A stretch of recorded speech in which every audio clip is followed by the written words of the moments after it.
ஓம் சாந்தி. எல்லோரும் குஷியாக இருக்கிறீங்களா? 15/1/2025 பாப்தாதா சொல்கிறாங்க, இனிமையான குழந்தைகளே, பாபா உங்களுடைய புத்தியை சுத்தப்படுத்துறதுக்காக வந்திருக்கிறார்.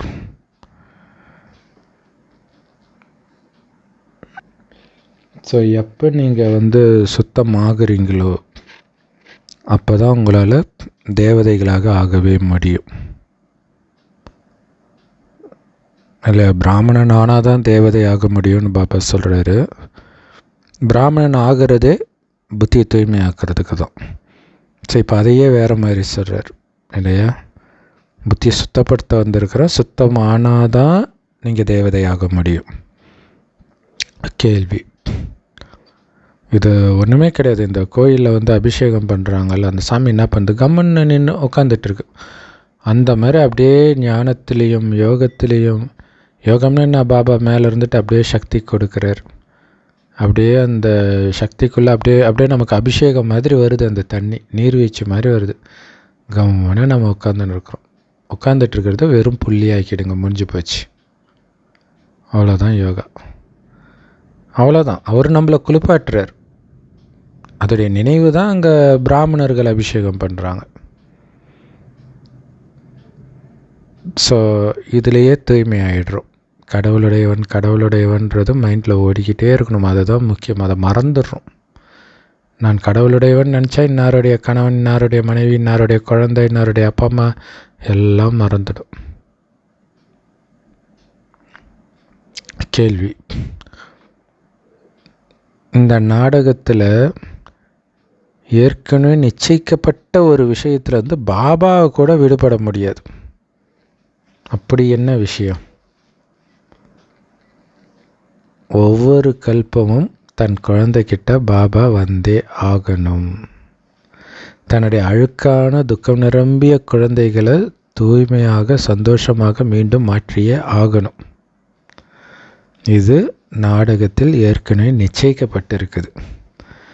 இந்த பந்தனத்திலேருந்து பாபாவே விடுபட முடியாது. அப்போ எப்படி மனிதர்கள் பிறவா நிலை அடைய முடியும்? ஆனால் பிறவா நிலை இப்போ அடையணும். கலியுகத்தில் இன்னொரு பிறவா நிலை, இன்னொரு பிறவி இருந்துடக்கூடாது. ஸோ அதுக்கு தான் பாபாவோட எதையும் பார்க்காதீங்க சொல்கிறாரு. இப்போ பாபாவுக்கு அப்புறம் நீங்கள் எங்கேயோ ஒரு பாட்டு கேட்டு பாருங்களா, நாள் ஃபுல்லாக அதே தான் உங்கள் மைண்டு முணுமுணுத்துக்கிட்டு இருக்கும். ஏன்னா எல்லாத்தையும் க்ளீன் பண்ணிட்டீங்க. இப்போ ஏதாவது உள்ளே அனுமதிச்சிட்டிங்கன்னா அதே வந்துட்டுருக்கும். ஸோ ரொம்ப ரொம்ப எச்சரிக்கையாக இருக்கணும். கேள்வி: ஏன்னா அந்த ஒரு பாட்டுக்கு பின்னாடி பல எண்ணங்களை மனம் உள்ளே சேர்த்துருக்கும். கொஞ்சமாக அதெல்லாம் வேறு தூண்ட ஆரம்பிக்கும். ஸோ அதனால் எதையுமே ரொம்ப எச்சரிக்கையாக இருக்கணும். இது சுற்றி பாம்புகள் வாழக்கூடிய காடு பாண்டவர்களுக்கு கொடுத்துருக்கிறதுன்ட்டு மகாபாரதத்தில் இருக்கும். அந்த இடத்துல தான் நாம் இருக்கிறோம். நாகர்கள் வாழும் பூமி. கேள்வி: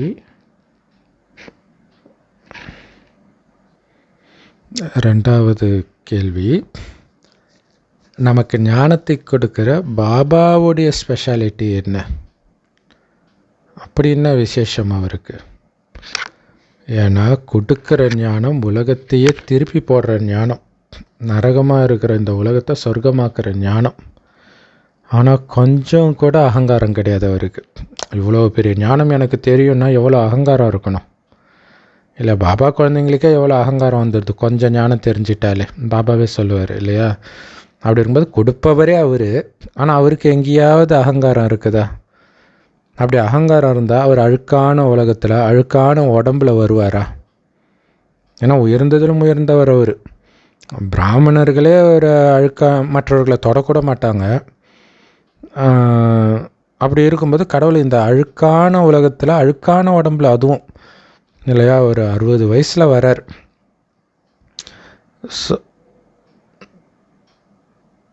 அதுவே அவர் நிரகங்காரமாக இருக்கிறார், அகங்காரமற்றவராக இருக்கிறாருன்றதுக்கான ஒரு நிரூபணம் இல்லை? அவர் நினச்சா அழகான உடம்புல வர முடியாதா? இல்லை, பிரம்மா உடம்புலே சின்ன வயசில் வந்திருக்க முடியாதா? ஸோ 60 வயசில் வரார். நம்மை சொர்க்கத்துக்கு எஜமானர்களாக இப்போ மாத்துறார். பிறகு துவாபர யுகத்திலிருந்து அவருக்கு நம்ம கோயில் கட்டுறோம். ஸோ இது ரொம்ப சூப்பரானது. அதுவும் குறிப்பாக இந்த பைபிள் குரான்லாம் படிக்கும் பொழுது அந்த பாபா மேலே உள்ள அந்த அன்பு இன்னும் கூட நம்ம அவரை சரியாக புரிஞ்சிக்கலையோ, அவர்கிட்ட எப்படி நடந்துக்கலையோ அப்படிங்கிறதெல்லாம் நமக்கு தோண ஆரம்பிக்குது. உதாரணத்துக்கு இப்போ பொங்கல் பற்றி வீடியோ போட்டிருந்தோம். ஸோ அது அப்போ நிறைய பேர் சொன்னாங்க அது முதற் பலன். அதாவது ஒரு அறுவடை ஆச்சுன்னா அந்த முதல் பலனை கடவுளுக்கு கொடுக்கணும். இங்கே பொங்கலுமே அதுதான் இல்லையா? அப்போ முதற் பலனை கடவுளுக்கு கொடுக்கணும் அப்படின்னா நம்மளுடைய முதல் ஜென்மம் சங்கமயுகம் தான், சத்தியுகம் கிடையாது. இந்த சங்கமயுகம் தான் நம்மளுடைய முதல் ஜென்மம். ஏன்னா அது முடிஞ்சிச்சு, அந்த கல்பம் முடிஞ்சு நம்ம இப்போ புதுசாக வந்திருக்கிறோம். அப்போ சங்கமயுகம் தான் முதல் ஜென்மம். இங்கே தான் நாம் அப்படியே அவருக்கு அர்ப்பணிக்கிறோம். அடுத்தது சொர்க்கத்தில் நாம் என்ன தான் 36 வகை உணவு சாப்பிட்டாலும் அதுக்கு ஆதாரமாக இருக்கிறது இப்போ நீங்கள் சாப்பிட்ற உணவுனால் வர உடலை வைத்து செய்கிற முயற்சி தான். அப்போ இந்த உணவை நீங்கள் அவருக்கு கொடுக்குறீங்களா? ஏன்னா அவ்வளவு கொடுக்குறார் இல்லையா? அவர் 21 பிறவிக்கு ராஜ்யத்தை கொடுக்குறேன், எனக்கு ஒரு வாய் சோறு கொடுக்க மாட்டியான்னு கேட்குறாரு. அதாவது நடிகர் விஜயகாந்த் அவர்கள் ஒரு அரசியல் மீட்டிங்கில் பேசியிருந்தார். அவர் மேலே நிறைய கேஸ் அது இதுன்னு போடும்போது அவர் சொன்னார், அப்போயா என்னையா எனக்கு 2 பசங்க, அவங்கள பார்த்துக்கோங்க. இப்போ நானும் என் பொண்டாட்டியும் உங்கள் வீட்டுக்கு வந்தேன்னா நீங்கள் சாப்பாடு போட மாட்டிங்களா? ஒரு வேளை சாப்பாடு தான் அப்படின்னு கேட்குறார். ஏன்னா அவர் அத்தனை பேருக்கு சாப்பாடு போட்டிருக்கிறார் இல்லையா? அப்போ அத்தனை பேருக்கு சாப்பாடு போட்ட எனக்கு ஒரே ஒரு தடவை நீங்கள் சாப்பாடு போட மாட்டிங்களான்னு கேட்குறார் விஜயகாந்த். அதுவே ஒரு மாதிரி இருக்கும் கேட்குறதுக்கு. அப்போ கடவுள் இல்லையா, இத்தனைக்கும் அவர் சாப்பிட மாட்டார், ஆனால் அந்த அன்பை பார்க்குறார். அதை ஏன்னா கொடுக்கணும்னா எல்லாத்தையுமே அவருக்கு கொடுக்கணும், எல்லாத்தையும் கொடுத்தது அவர். அப்படி அதுதான் சொல்கிறாரு. ஆனால் எவ்வளோ அற்புதமான குழந்தை அவர் சொல்கிறாரு. நீ எனக்கு முன்னாடி வச்சிட்டேன்னா நானே எடுத்து சாப்பிடுவேண்ணா, நீ தான் ஊட்டி விடணும். சரி, ஒரு வாய் ஊட்டி விட்டுட்டு நீ பாட்டுக்கு சாப்பிட்டுட்டு இருப்பியா? என்ன இது அநியாயமாக இருக்குது? தட்டில் எத்தனை காய்கறி எத்தனை ஐட்டம் வச்சுருக்கிற, நீ மட்டும் எல்லாத்தையும் சாப்பிட்ற அப்படின்னு பாபா கேட்குறார். அப்போ ஒரு தாய்க்கு எல்லாத்தையும் முதல்ல குழந்தைக்கு கொடுத்து மீதியை தான் சாப்பிடுவாங்க இல்லையா? குழந்தைக்கு கொடுக்கணுன்றதில் தான் அவங்களுக்கு கவனம் இருக்கும், தான் சாப்பிட்றத விட. அப்படி சாப்பிட்ணும் பாபாவோட. அதை போடுறதே அவங்க குழந்தைக்கு தான் போடுவாங்க இல்லையா? அப்படியே மீதி இருந்தால் நான் சாப்பிட்றேன்ட்டு சாப்பிடுவாங்க. அந்த மாதிரி பாபாவுக்கு நான் போடுறேன் சாப்பாடு அப்படின்னு தட்டில் போடும்போதே அந்த உணர்வில் போடுறோமா, அந்த உணர்வில் சமைக்கிறோமா, பாபாவுக்கு சமைக்கிறோன்ட்டு. இப்போ பக்தி மார்க்கத்தில் வைப்பாங்க படைப்பாங்க, ஆனால் ஊட்டி விட மாட்டாங்க, இவங்க தான் சாப்பிடுவாங்க இல்லையா? அப்போ படைக்கிறது அவராக எடுத்து சாப்பிட்டுக்கிட்டோன்ற மாதிரி வருது. இங்கே அதுக்கும் ஒருபடி மேலே நான் என்ன அவ்வளோ சீப்பானவனா? அப்படியே வச்சிட்டாலே நான் சாப்பிட்ருவேண்ணா? ஆக்சுவலாக அந்த காலத்தில் நாய் கூட நீங்கள் வச்சிங்கன்னா சாப்பிடாது. தட்டில் நீங்கள் வச்சுட்டு போயிட்டீங்கன்னா அது சாப்பிடாது, அப்படியே தான் இருக்கும். அதுக்குன்னு நீங்கள் தனியாக எடுத்து வச்சா தான் சாப்பிடும். ஆனால் இப்போ இருக்கிற நாய் மேபி மாறி கூட இருக்கலாம். சரி, ஸோ அப்போ எவ்வளோ நிரகங்காரி அவர் உங்களை சொர்க்கத்துக்கு எஜமானர் ஆக்குனார் பார்த்தீங்களா? அதுக்கு நன்றி கடனாக தான் நாம் துவாபரகத்திலேருந்து கோயில் கட்டுறோம். ஆனால் இதில் இன்னொரு முக்கியமான விஷயம் என்னென்னா, அங்கே இழக்கிறோம், ஆக்சுவலாக இழந்துட்டு வரோம், அதுக்கே நீங்கள் கோயில் கட்டுறீங்க. ஆனால் இப்போ தான் அடையிறோம். கோயில் கட்ட சொல்ல ஒரு வேளை சாப்பாடு போட மாட்டிங்களா? எனக்கு ஊட்டி விட மாட்டிங்களா? என்ன வாரிசாக்க மாட்டிங்களா? உங்களுக்காக நான் எல்லாத்தையும் கொடுக்குறேன் சொல்கிறார் இல்லையா? ஏன்னா இதில் ஒரு கணக்கு இருக்குது. பாபா எல்லாமே ஒரு ரகசியம். நேற்று சொன்னார் இல்லையா, வாரிசாக்கணும், இது ஒரு ரகசியம், அதை புரிய வைக்க முடியாதுன்றார். ஏன் புரிய வைக்க முடியாது அப்படின்னா, நாளைக்கு அந்த கணக்கு வருது இல்லையா, ரேங்க்கு, எதை வச்சுன்னா இதை வச்சு தான் வரும். உண்மையிலே வாரிசாக்கினேன், உண்மையிலே குழந்தையாகவே ஒரு வினாடி விடாமல் அந்த கை குழந்தைய இந்த குறத்தி பெண்கள் அப்படியே முதுகுலையும் இடுப்புலையும் அந்த ஒரு துணியை வச்சு கட்டி 24 மணி நேரமாக அது அந்த குழந்தையோடையே இருப்பாங்கள்ல, அந்த மாதிரி இருக்கிறீங்களா பாபா கூட? ஏன்னா இப்போ தான் நீங்கள் அடைய போகிறதுக்கு அவருக்கு நன்றி. சொர்க்கத்துக்கு போன அப்புறம் மறந்துட போகிறீங்க. ஸோ இப்போது சொல்லுங்கள், எவ்வளோ நன்றி வேணாலும் சொல்லுங்கள், ஏன்னா அடைய போகிறீங்க. இதை புரிஞ்சுக்கணும். அவங்க இழந்த பிறகு கோயில் கட்டுறாங்க, நீங்கள் அடைய போகிறீங்கன்னு உங்களுக்கு தெரியும். ஆனால் அவங்களுக்கு தெரியாது சொர்க்கம் கொடுத்தாரு கடவுள்னு அவங்களுக்கு தெரியாது. கோயில் கட்டும்போது மறந்துடுவாங்க. ஸோ தெரிஞ்சு நீங்கள் எதுவும் பண்ணாமல் இருக்கிறீங்கன்னா என்ன அர்த்தம்? பாடல். இந்த பாவப்பட்ட உலகத்தில் இருந்து அமைதியான இடத்துக்கு, சந்தோஷமான இடத்துக்கு அழைச்சிட்டு போங்க. இது ஒரு சிவாஜி பாட்டு வரும். எங்கே மனிதன் யாரும் இல்லையோ அங்கே எனக்கு ஒரு இடம் வேண்டும், எங்கே நிம்மதி எங்கே நிம்மதி. ஸோ அப்படி உள்ள இடம் சொர்க்கம்தான். மனிதர்கள் இருப்பாங்க, ஆனால் அவங்க நிம்மதி கெடுப்பவர்களாக இருக்க மாட்டாங்க இல்லையா, ஆனந்தத்தை கொடுப்பவராக இருப்பாங்க. ஸோ இங்கே மனிதர்கள் எல்லாம் சுயநலமாக இருக்கிறதுனால மனிதன் அப்படி கேட்குறான், பாவப்பட்ட உலகத்திலிருந்து நிம்மதியாக இருக்கிற உலகத்துக்கு எடுத்துகிட்டு போன்ட்டு. ஓம் சாந்தி. இனிமையிலும் இனிமையான ஆன்மீக குழந்தைகளே, 2 உலகத்தை பற்றி இந்த பாட்டு பாடுது இல்லையா? ஒன்று இப்போ பாவப்பட்ட உலகம், இன்னொன்று அமைதியான உலகம். 2 உலகத்தை வித்தியாசப்படுத்தி காட்டுது. அதாவது ஒன்று இப்போ இருக்கக்கூடிய பாவ உலகம், இன்னொன்று புண்ணிய உலகம். சுகமான உலகம், துக்கமான உலகம். கண்டிப்பாக புது உலகத்தில் சுகம்தான் இருக்கும். புது பில்டிங்கில் சுகம் இருக்கும் தானே. ரொம்ப பழசானது பிறகு தான் அது ஓட்ட ஓடிசல்லாம் ஆகும். அதனால் பழைய வீடுனாலே அது துக்கம்தான் இல்லையா? ஸோ வாடகை வீடு ரேட்டு கம்மியாக இருக்குது அப்படின்னு சில இடங்களுக்கு போனீங்கன்னா தெரியும். அப்படியே மேலே இருக்கிறதே பிச்சுட்டு விழற மாதிரிலாம் இருக்கும் வீடு. பயமாகவே இருக்கும் நடக்கிறதுக்கு. மழை பெஞ்சால் மாடியில் இருக்கிற தண்ணி ஃபுல்லாக வீட்டுக்குள்ளே வரும். ஸோ அந்த மாதிரி வீட்டில் இருந்துருக்குறீங்களான்னு தெரில, அப்படி இருக்கும். பஸ்ஸுலேயே அப்படி தானே இருக்குது இல்லையா? கவர்மெண்ட் பஸ்லலாம் போகும்போது மழை பெஞ்சால் பரபரன்னு உள்ளே மழையிலே நனைகிற மாதிரியே இருக்கும். ஸோ அது பழசானதுனால அப்படி இருக்குது. அதே ப்ரைவேட் பஸ்ஸில் எதுவுமே தெரியாது. ஸோ அதான் பாபா சொல்கிறார், அவ்வளோ துக்கம் இருக்குது இல்லை, அதனால தான் இதை அழிக்கிறார் பாபா. பிறகு நீங்கள் புது உலகத்தில், அந்த சந்தோஷமான உலகத்தில் செட்டில் ஆகிடுவீங்கன்ற. நிறைய பேர் சொல்லுவாங்க லைஃப்பில் செட்டில் ஆகுறதுன்ற. எங்கே செட்டில் ஆகுறது? எங்கே சந்தோஷம் இருக்குது? தொடர்ந்து துக்கம் இருந்துக்கிட்டே தானே இருக்குது, ஒரு பயம் இருந்துக்கிட்டே தானே இருக்குது இந்த கலியுகத்தில். ஸோ எந்த மனிதனுக்கும் கடவுளை தெரியாது அப்படின்னு நாம் இப்போ புரிஞ்சுக்கிட்டோம். ஏன்னா இது ராவண ராஜ்யம். எல்லாருடைய புத்தியும் கல் புத்தி தான். அப்புறம் எப்படி கடவுளை தெரிஞ்சுக்கும்? தமோ பிரதானமாக இருக்கிறாங்க. பாபா புரிய வைக்கிறார், எல்லோரும் என்னை கடவுள் அப்படின்னு கூப்பிடுறாங்க, ஆனால் யாருக்குமே என்ன தெரியாது. அப்புறம் எப்படி கண்டுபிடிப்பாங்க வந்திருக்கிறது கடவுள்னு இல்லையா? அல்லான்னு சொல்கிறாங்க, கர்த்தர்னு சொல்கிறாங்க, ஆனால் அவர் எப்படி இருப்பார் எதுவுமே தெரியாதே. அப்போ எப்படி கண்டுபிடிப்பாங்க? யார் கடவுள்னே தெரியல அப்படின்னா அவங்க ஒன்றுத்துக்கும் பயனில்லாதவர்கள்ன்றார். ஸோ அப்போ உலகம் ஃபுல்லாக அப்படி தான் இருக்குது. துக்கத்தில் இருக்கக்கூடிய மனிதர்கள் தான் பிரபு ஈஸ்வரா எங்களை காப்பாற்றுங்கன்னு கூப்பிட்றாங்க.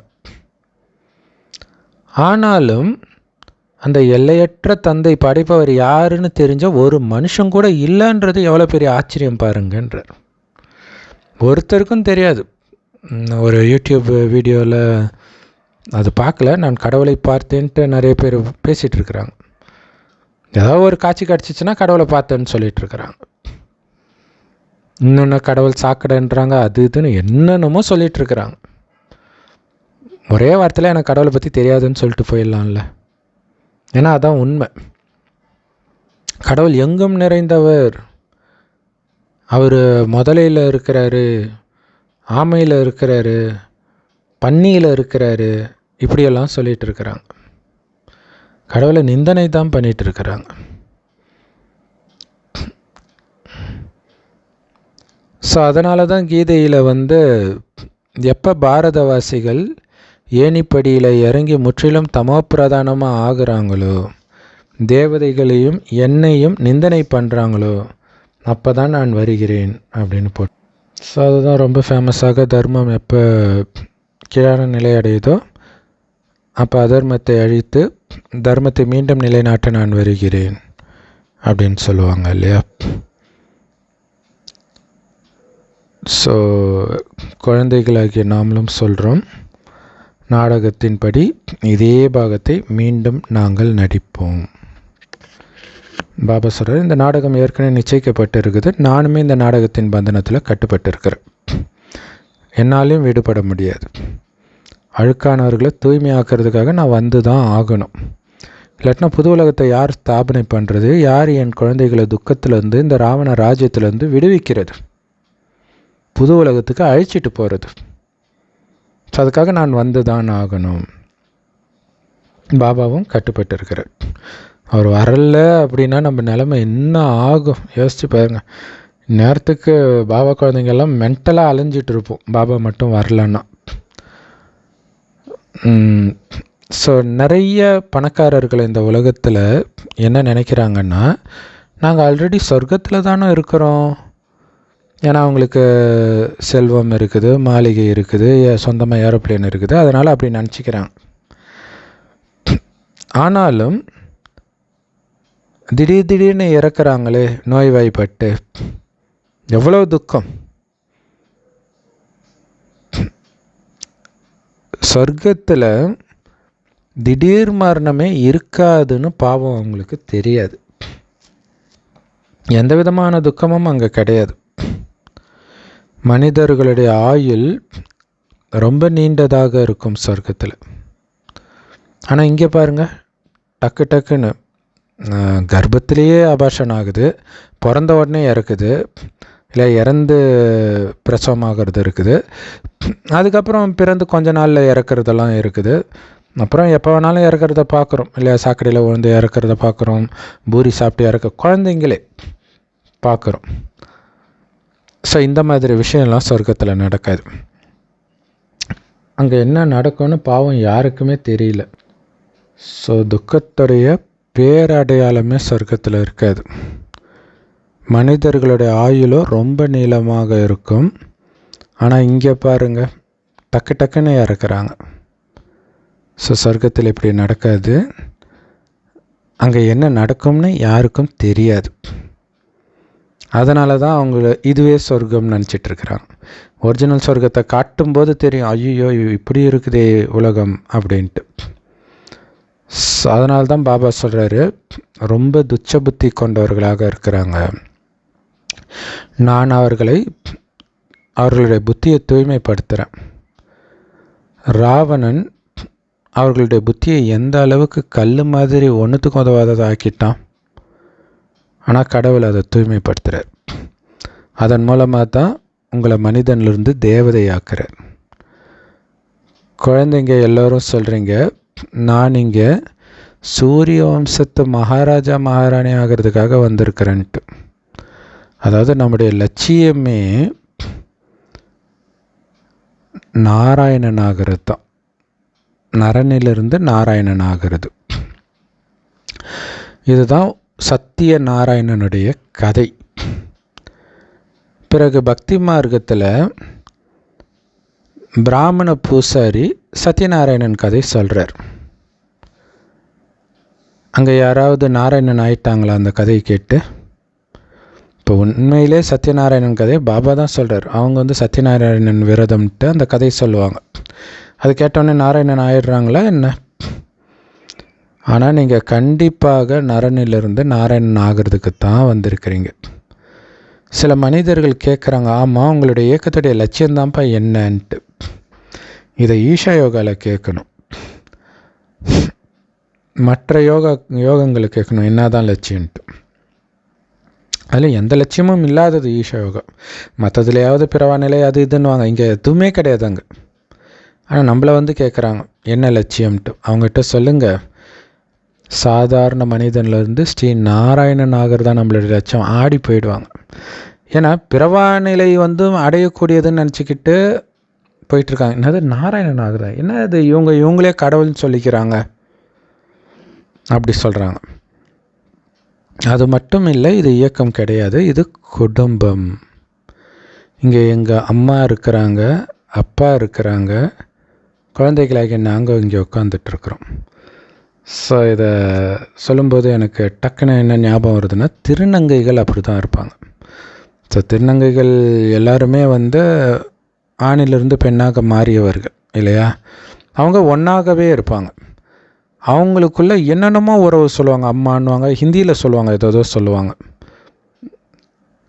ஆமாம், அம்மா கூட சொல்லுவாங்க, அம்மா சொல்லுவாங்க, மெயினாக அம்மா தான் சொல்லுவாங்கன்னு நினைக்கிறேன். அப்போ அவங்களுமே ஒரு குடும்பமாக தான் இருக்கிறாங்க இல்லையா? அவங்க ஒவ்வொருத்தர் கீழேயும் ஒரு 10-15 பேரை வளர்த்து விடுவாங்க, அவங்க பொறுப்பில் இருப்பாங்க. இத்தனைக்கும் அவங்க பிச்சை தான் எடுப்பாங்க. பட் இருந்தாலும் யார் பொறுப்பில் இருக்கிறாங்களோ அவங்க மேலே அவ்வளோ பாசமாக இருப்பாங்க அம்மான்ட்டு. அப்போ நாம் எப்படி இருக்கணும் இல்லையா? ஸோ இது ஒரு குடும்பம், அந்த உணர்வு வருதா? அதுதான் மெயின். அப்போ இது குடும்பம் நீங்கள் உணர்ந்தால் தான் நீங்கள் இதை மற்றவர்களுக்கு சொல்லவும் முடியும். பக்தி மார்க்கத்தில் நீங்கள் எங்களுக்கு அம்மாவாகவும் அப்பாவாகவும் இருக்கிறீங்கன்னு பாடினீங்க. தாய் தந்தையே நீங்கள் வந்தீங்கன்னா எங்களுக்கு அளவற்ற சந்தோஷம் கிடைக்குமே அப்படின்னு சொன்னீங்க. நாங்கள் உலகத்துக்கே எஜமானர் ஆகிடுவோம் அப்படின்லாம் சொன்னீங்க. அப்போ கேட்டது ஏங்குனது நடந்துடுச்சு, வந்துட்டார், உலகத்தின் எஜமானர்களாக மாறிட்டு இருக்கிறோம். அதிலும் சாதாரண உலகம் இல்லை, சொர்க்கத்தின் எஜமானர்கள். அந்த உலகத்திலே ஃபஸ்ட் கிளாஸான உலகம் சொர்க்கம். ஸோ அப்படிப்பட்ட தந்தையை பார்த்தவுடன் உங்களுடைய சந்தோஷத்தின் அளவு அவ்வளவு அதிகரிக்கணும் இல்லையா? சொர்க்கத்துக்கு எஜமானர் ஆக்குறாருன்னா சாதாரண விஷயமா? அரை கல்பம் காடு மலையெல்லாம் அலைஞ்சு திரிஞ்சு அந்த கடவுள் வந்திருக்கிறார். அரை கல்பம் அவரை நினச்சி ஏங்கின ஒரு டைமில் கடவுள் இருக்காரா அப்படிங்கிற ஒரு நிலைமைக்கு இப்போ வந்துட்டாங்க எல்லாருமே. துஷ்யந்த் ஸ்ரீதர்கிட்ட ஒருத்தர் கேட்குறாங்க இல்லை, அவர் ராமாயணம் இப்போ தான் எழுதியிருக்கிறார், கடவுள் இருக்காரா இல்லையா? அப்போ அது ஒரு ஃபீலிங்குன்றார். இந்த லவ் சொல்கிற மாதிரி அது ஒரு ஃபீலிங்கு. நீங்கள் கல்லுன்னு நினச்சா அது கல் தான், கடவுள்னா கடவுள் தான்றார். அப்போ என்ன, எதுக்காக ராமாயணம்? இப்போ பாருங்களேன், கடவுள் நம்பிக்கை இல்லாத ஒருத்தர் நான் ராமாயணம் எழுதுன மாதிரி ஆயிடுச்சு. கல்லை கண்டா கடவுள் கல் தான் தெரியும், கடவுளை கண்டா கடவுள் தெரியும்ன்றார். அப்போ என்ன அர்த்தம்? இருக்காரா இல்லையான்றது அவருக்கே தெரியல. ஸோ அப்போ கடவுள் இருக்காரா இல்லையானே தெரியாமல் எதை வச்சு 7000 வருஷம் முன்னாடி ராமர் வாழ்ந்தார், ராமாயணம் நடந்துச்சுன்னு எழுதினார். ஆனால் நமக்கு தெரிஞ்சிடுச்சு கடவுள் வந்துட்டார். ஸோ அளவற்ற சுகத்தை 21 பிறவிக்கு தாக்கு பிடிக்கக்கூடிய அளவுக்கு எல்லையற்ற ஆஸ்தியை கொடுக்கிறார். எவ்வளோ பெரிய விஷயம்! அவ்வளோ ஆஸ்தியை கொடுக்குறாருன்னா எவ்வளோ சந்தோஷம் இருக்கணுன்றார். அதுதான் சொல்கிறார், நிச்சய புத்தி இல்லை உங்களுக்கு, இருந்தால் அந்த சந்தோஷம் இருக்கும். இப்போவே ஆகிட்டா மாதிரியே இருக்கும். அதான் நினச்சிக்கிட்டே இருக்கார், சொர்க்கத்தில் அந்த பதவி சேமிப்பு ஆகிக்கிட்டே இருக்குது. இப்போ பணக்காரங்க என்ன பண்ணுவாங்க, அவங்க அந்த காசெல்லாம் செலவு பண்ண முடியுமா? சந்தோஷப்பட்டுக்குவாங்க, என்னோடய அக்கௌண்ட்டில் இவ்வளோ இருக்குது, நெட் ஒர்த்து இவ்வளோன்ட்டு. அவ்வளோதான் பண்ண முடியும், எல்லாத்தையும் அனுபவிக்கலாம் முடியாது. ஆனால் நீங்கள் அனுபவிக்க போகிறீங்க, இன்றைக்கி இருக்கிற நம்பர் 1 பணக்காரனை விட அதிகமான சேமிப்பு இப்போ உங்கள் பேங்க்கில் இருக்குது. நீங்கள் எவ்வளோ கம்மியாக முயற்சி பண்ணாலும் நம்பர் 1 பணக்காரனை விட அதிகம் அக்கௌண்ட் சேர்த்துருப்பீங்க. அப்போ உங்களுக்கு போதை இருக்கணுமா வேண்டாமா? அது மட்டும் இல்லை, அதை நீங்கள் தான் அனுபவிக்க போகிறீங்க. அந்த பணக்காரர்கள் சேர்த்ததை அவங்க அனுபவிக்க முடியாதுன்னு தெரிஞ்சு தான் அவங்க சேரிட்டிக்கு கொடுக்குறாங்க இல்லையா. பில்கேட்ஸ்லாம் நிறைய கோடிக்கணக்கான டாலரை சேரிட்டிக்கு கொடுத்துக்கிட்டு இருக்கார். காரணம் அவங்களுக்கு தெரியுது நம்மளால் அனுபவிக்க முடியாதுன்ட்டு. பாபா சொல்கிறார், நான் உங்களை தெய்வீக சம்பிரதாயத்திற்கு அனுப்புகிறேன் இல்லையா, தேவதைகளின் குடும்பத்திற்கு அனுப்புகிறேன். பிறகு ராவணன் உங்களை அசுர குடும்பத்தை சார்ந்தவராக மாற்றிடுறான், அசுர சம்பிரதாயத்தினராக மாற்றிடுறான். ஆதி சனாதன தேவி தேவதா தர்மத்தை நான் ஸ்தாபனை பண்ணுறேன். தூய்மையின் காரணமாகத்தான் அங்கே இருக்கிற எல்லோருக்கும் நீண்ட ஆயுள் இருக்கும். ஏன் அவங்க நீண்ட ஆயுள் வச்சுருக்கிறாங்கன்னா தூய்மை தான். யோகினாலே ஆயுள் அதிகமாக இருக்கும். இங்கே மனிதர்கள் போகியாக இருக்கிறாங்க. போகினா விகாரத்தில் ஈடுபடுபவர்கள், புலனின்பத்துக்கு அடிமையானவர்கள். அதனால தான் டக்குன்னு இறக்குறாங்கன்ற இல்லை. இப்போ நிறைய பேர் இந்த கொரோனா தடுப்பூசி போட்டு இறந்தாங்கன்னு சொல்கிறாங்க. ஆனால் அதுக்கு காமம் எந்த அளவுக்கு பங்கு வகிச்சிருக்குதுன்னு தெரியாது யாருக்கும் இல்லை. கொரோனா தடுப்பூசி மட்டுமே காரணமாக அதுவும் காரணமாக இருந்திருக்கலாம். பட் மேபி தடுப்பூசி போட்டு 2 நாள்லேயே இறந்தவங்களாம் இருக்கிறாங்க. ஸோ அந்த 2 நாளில் அவங்க காமத்தில் ஈடுபட்டார்களா, அல்லது காமம் சார்ந்த ஏதோ ஒரு விஷயத்தை பார்த்தாங்களா, இந்த மாதிரி விஷயங்கள்லாம் இருக்குது இல்லை. ஏன்னா அப்படி இருக்கிறவங்க தான் சீக்கிரமாக சாவாங்கன்னு பாபா சொல்கிறார். ஸோ அது மகாபாரதத்திலே இருக்கும்.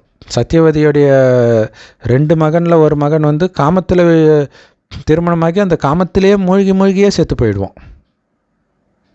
காமம் எவ்வளோ பெரிய விஷயம்னு யோசிச்சு பாருங்க.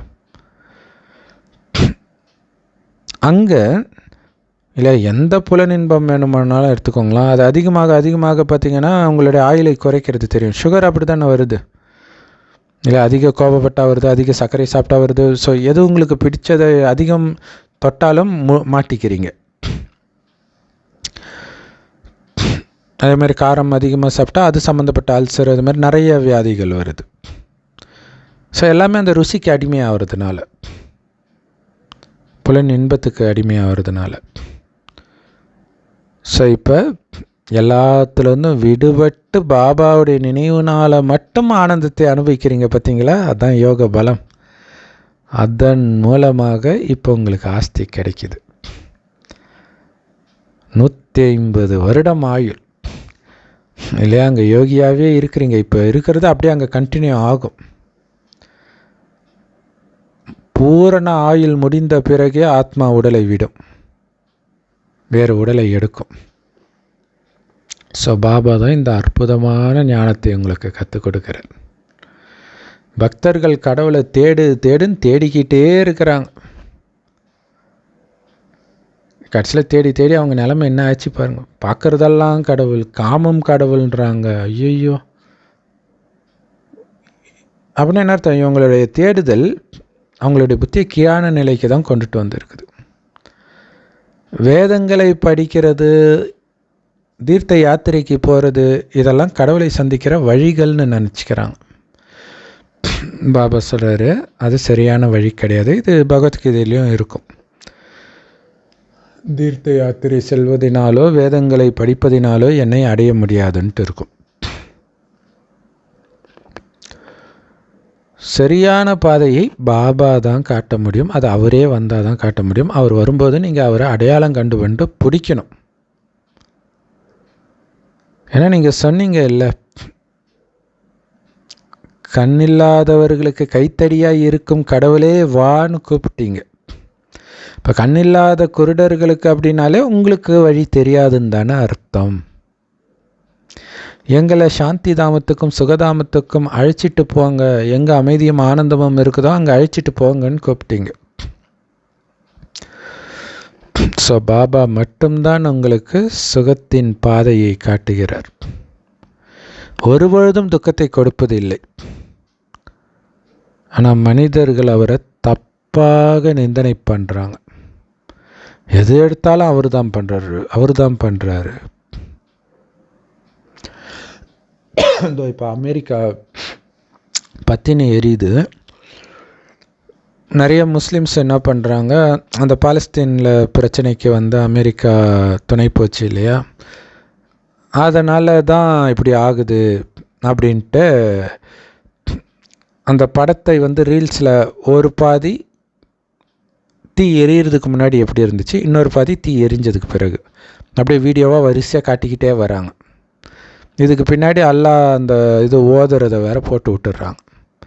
இப்போ இவங்க என்ன மக்கள் மனதில் விதைக்க நினைக்கிறாங்க, கடவுள் இதை பண்ணாருன்னு விதைக்க நினைக்கிறாங்க. அதான் நிந்தனை அப்படின்னு பாபா சொல்கிறார். துக்கத்தை கொடுக்கறதா கடவுளுடைய வேலை? ஒருபொழுதும் அவர் துக்கத்தை கொடுப்பது கிடையாது. ஆனால் மனிதர்கள் அப்படி நிந்தனை பண்ணுறாங்க கடவுளை. யாராவது செத்துட்டா போதும் உடனே கடவுளே உனக்கு கண்ணு கிடையாதா, இவ்வளோ நாள் நான் விளக்கேற்றினே, அது பண்ணனே, இது பண்ணனேன்னுவாங்க. ஸோ இப்போ பண்ணுற யோகத்தினால தான் உங்களுக்கு ஆஸ்தி கிடைக்குது, ஆயுள் கிடைக்குது. மெயினாக யோகத்தினால தான் ஆயுள் அதிகரிக்குது. சேவை, ஞானம், இதன் மூலமாக செல்வம் அதிகரிக்கும். அதுதான் பாபா சொல்லுவார், ஆரோக்கியமும் வேணும் செல்வமும் வேணும்ன்ட்டு. இப்போ செல்வம் இருக்குது, ஆரோக்கியம் இல்லை, அதாவது ஆயுளே இல்லைன்னும் பொழுது சொர்க்கத்தில் ஒரே ஒரு பிறவி தான் வரைக்கும், ஆனால் பெரிய பணக்காரர், ஆனால் ஆயுள் இல்லையே, ஆரம்பத்திலே வரலையே. ஸோ அதுக்கு தான் யோகம் ரொம்ப முக்கியன்றார். யோகமும் முக்கியம், ஞானம் சேவையும் முக்கியம். 4 பாடம் சொல்கிறார் இல்லையா. ஸோ யோகத்துடைய பலன்தான் நீங்கள் அடையிற ஆஸ்தி. 150 வருடம் ஆயுள். ஸோ அதை அடையிறதுக்கான ஞானத்தை பாபா கொடுக்கிறார். மற்றபடி வேத சாஸ்திரங்களை படிக்கிறதன் மூலமாகலாம் நான் கிடைக்க மாட்டேன் யாருக்கும். அது என்னை அடையிற வழி கிடையாது. ஏன்னா நான் தான் உங்களுக்கு என்கிட்ட வர்றதுக்கான வழியை கற்றுக் கொடுக்குறேன். ஸோ கண்ணில்லாதவர்களுக்கு வழிகாட்டுங்கன்னு கூப்பிட்டீங்க இல்லையா, சுகமும் அமைதியும் நிரம்பிய இடத்துக்கு. அதான் நான் வந்துட்டேன். ஸோ நான் மட்டும்தான் உங்களை சுகதாமத்துக்கு அழைச்சிட்டு போக முடியும், அந்த வழியை கொடுக்க முடியும். ஆக்சுவலாக பாபாவும் சொர்க்கத்துக்கு வர்றதில்லை, அதுக்கான வழியை காட்டுறார். ஒருபொழுதும் துக்கம் கொடுக்காத தந்தையை பார்த்து எவ்வளோ நிந்தனை. யாராவது செத்துட்டாங்கன்னா கடவுளை திட்ட ஆரம்பிச்சிடுறாங்க.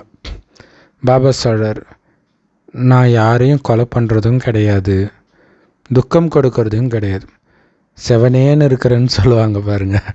நானே செவனேன்னு இருக்கிறேன்ட்டு. அப்படி இருக்கிற அந்த சிவனையே இவ்வளோ நிந்தனை பண்ணிட்டு இருக்கிறாங்க.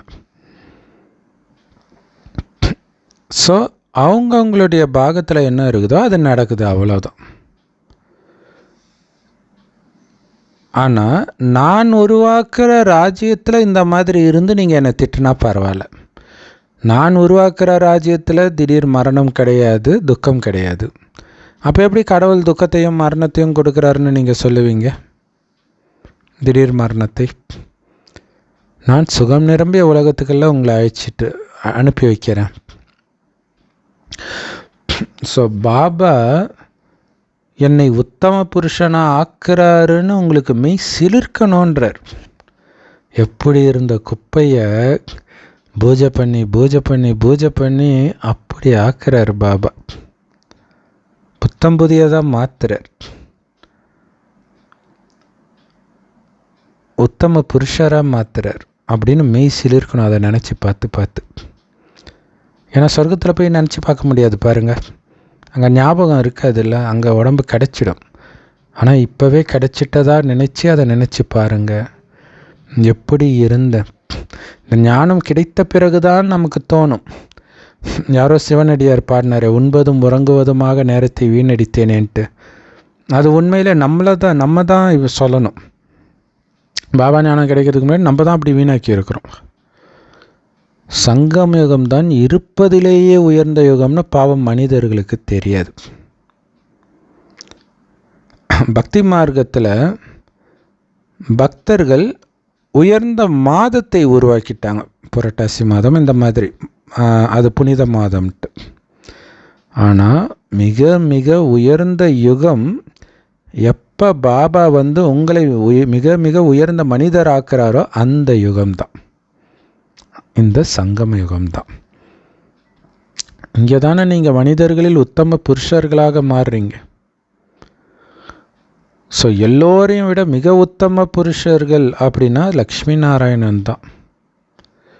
ஆனால் மனிதர்களுக்கு பாவம் எதுவுமே தெரியல. ஏன் அவங்களுக்கு மட்டும் இவ்வளோ ஒரு இல்லை? பெருமாள் கோயில்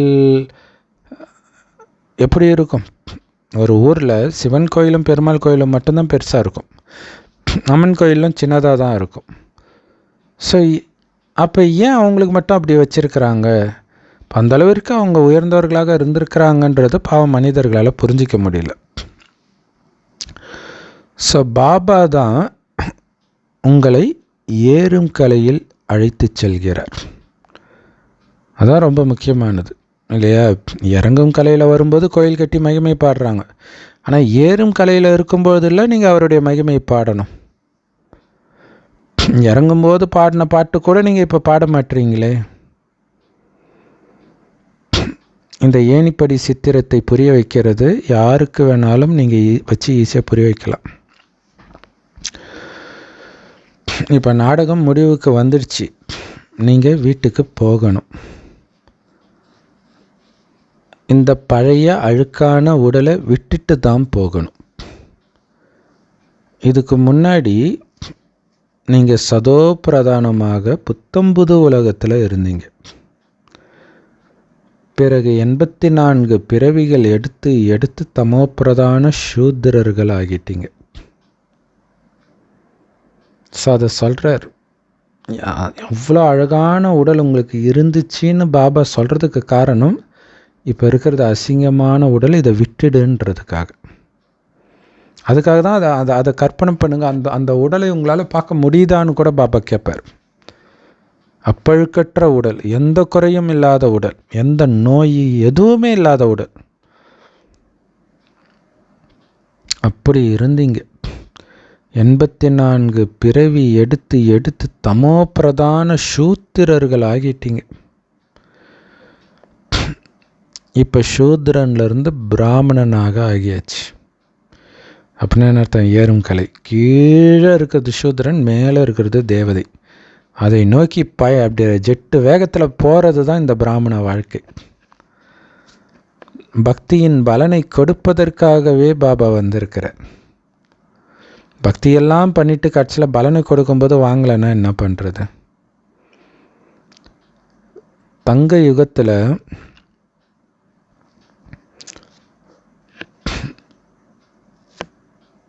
இதோடைய பலன் உங்களுக்கு கிடைக்கும். பக்தியின் பலன் ஞானத்தை இப்போ கொடுக்குறாரு. இந்த ஞானத்தின் பலன் சொர்க்கம் அங்கே கிடைக்கும்.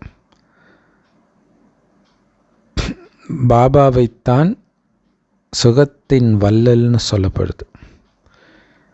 எப்போ அந்த பதித்த பாவனர் தந்தை வராரோ அப்போ ஒட்டுமொத்த உலகத்தில் உள்ள மனிதர்களை மட்டும் தூய்மையாக்குறது கிடையாது, ஒட்டுமொத்த இயற்கையையும் அவர் சதோ பிரதானமாக தூய்மையாக ஆக்கிறார். ஏன்னா இன்னைக்கு இயற்கையே தமோ பிரதானமாக இருக்குது. மனிதர்களுக்கு சரி போதிய உணவு கூட கிடைக்க மாட்டேங்குது. என்னென்னமோ யோசிக்கிறாங்க, இது பண்ணால் நம்ம நல்ல அறுவடை பண்ணலாம் அடுத்த வருஷத்துலன்ட்டு. ஆனால் அப்படி நடக்க மாட்டேங்குது. இந்த விவசாயிகள்லாம் போராட்டம் பண்ணுறாங்கல்ல, இப்போ மழை வந்துச்சு, வெள்ளம் வந்துச்சு, எல்லாம் போயிடுச்சு, அரசாங்கம் தான் ஏதாவது பார்த்து பண்ணணும் இப்படியெல்லாம் சொல்கிறாங்க. ஸோ இயற்கை சீற்றத்தில் வர்றதை யாருமே தடுக்க முடியாது. பஞ்சம் வரும், நிலநடுக்கம் வரும், நோய் வரும், இரத்த ஆறு ஓடும். இது அதே மகாபாரத யுத்தம், எல்லாமே நடக்கும். பாபா சொல்கிறார், இப்போ ஆஸ்தியை அடைஞ்சிக்கோங்க. இப்போ தான் ஆஸ்தி அடையிறதுக்கான நேரம். இறந்த பிறகு அடைவீங்க. ஸோ இப்போவே உலகம் அழிகிறத பார்த்துக்கிட்டு இருக்கிறோம். எந்த நேரம் வேணாலும் எப்போ வேணாலும் ஒரு மழை வந்துச்சுன்னா அது அவ்வளோதான்னு பயப்படுற மாதிரி வந்துடுச்சு இப்போல்லாம். மழை வந்துச்சுன்னு சந்தோஷப்பட்ட காலம் போய் மழையை ஐயோ இது என்ன பண்ணுமோ தெரியாதே அப்படின்ற மாதிரி ஆயிடுச்சு. நான் குழந்தைங்களுக்கு சொர்க்க ஆஸ்தியை கொடுப்பதற்காக வந்திருக்கிறேன். மாயா ராவணன் உங்களுக்கு சாபம் கொடுக்குறான். அந்த ராவணன் கொடுத்ததெல்லாம் நான் கொடுத்தேன்னு சொல்கிறீங்க. நான் சொர்க்கத்தின் ஆஸ்தி, சுகம் நிரம்பிய ஆஸ்தியை கொடுக்குறேன். அவன் உங்களுக்கு துக்கத்தை அனுபவிக்கிறதுக்கான ஆஸ்தியை கொடுக்குறான், நரகத்தை கொடுக்குறான். இது ஏற்கனவே நிச்சயிக்கப்பட்ட நாடகம். பாபா சொல்கிறாரு, நாடகத்தின்படி நான் சிவாலயத்தை உருவாக்குறேன், தூய்மையான உலகம்.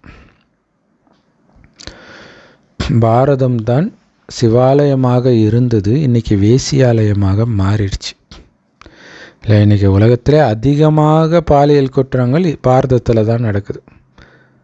எந்த பாரதத்தில் காமம்னா என்னன்னே தெரியாத பரிசுத்தமானவர்கள் வாழ்ந்தார்களோ அதே பாரதம் இன்றைக்கி விபச்சார விடுதி ஆயிடுச்சுன்றார். மனிதர்கள் இந்த விஷக்கடலில் மூழ்கிட்டு இருக்கிறாங்க. காமம்ன்ற விஷக்கடலில் மூழ்கிட்டு இருக்கிறாங்க. பாபா நம்மை சிவாலயத்துக்கு அழைச்சிட்டு போக போகிறார். ஸோ அப்போ உங்களுக்கு எவ்வளவு சந்தோஷம் இருக்கணும். இப்போ பக்தி மார்க்கத்தில் ஊர் ஊராக கோயிலுக்கு போகிறது, சிலர் அந்த மாதிரி குரூப்பாக போய்கிட்டே இருப்பாங்க. மாதத்துக்கு ஒரு கோயிலாவது போயிடுவாங்க. அதில் அவங்களுக்கு சந்தோஷம். அது போயிட்டு வர்றதுக்குள்ளே எவ்வளோ கஷ்டம் இருக்குது இல்லையா. அவங்களுக்கு அந்த கும்பலாக போகிறது அது பிடிச்சிருக்குது. ஆனால் நீங்கள் உண்மையான சிவாலயத்துக்கு போயிட்டு இருக்கிறீங்கன்னா எவ்வளோ சந்தோஷம் இருக்கணுன்ற. அங்கே எல்லாருமே பரிசுத்தமானவர்கள். இங்கே கோயிலுக்கு போகிறவனும் பரிசுத்தம் கிடையாது, அங்கே இருக்கக்கூடியவர்களும் பரிசுத்தமானவர்கள் இருக்க மாட்டாங்க.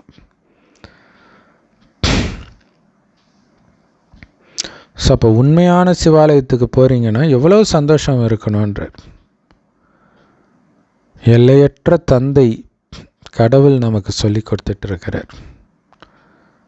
பாபா சொல்கிறாரு, நான் உங்களை உலகத்தின் எஜமானராக்கிட்டு இருக்கிறேன்.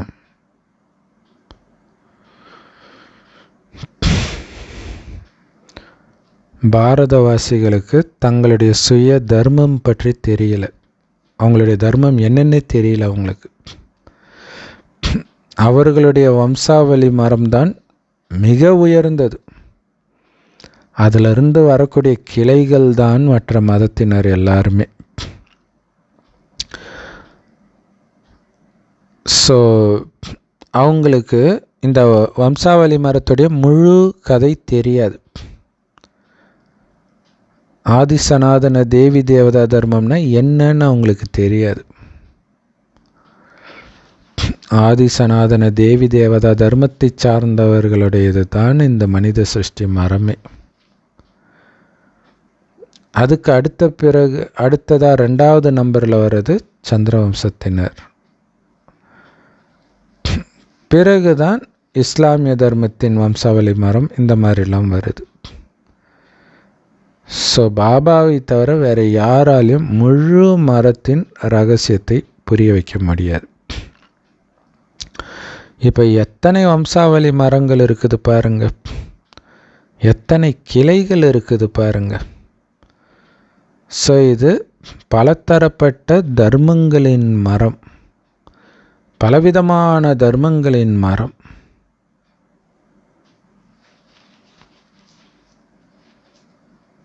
இல்லையா? ஒரு கிளையும் ஒவ்வொரு விதம்.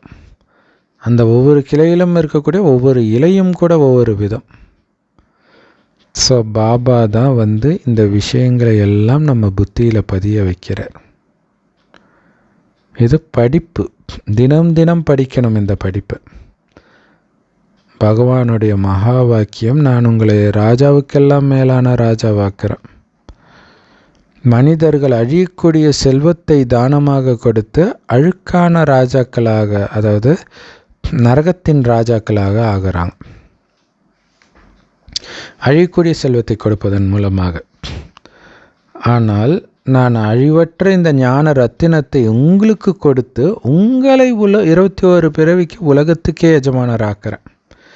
உங்களை அந்த அளவுக்கு தூய்மையாக்கிறேன். தூய்மையானால் அது கிடைச்சிடும். இப்போ தூய்மையாக்கிற அளவிற்கு ஞானத்தை கொடுக்கிறார். ஸோ கொடுக்கறது பாபா, அடையிறது நாம் இல்லையா? அங்கே அழுக்கான ராஜாக்கள் அதுக்கு முன்னாடி ஜென்மத்தில் அவங்க புண்ணியம் பண்ணுறாங்க, அதனால் அவங்க அடையிறாங்க.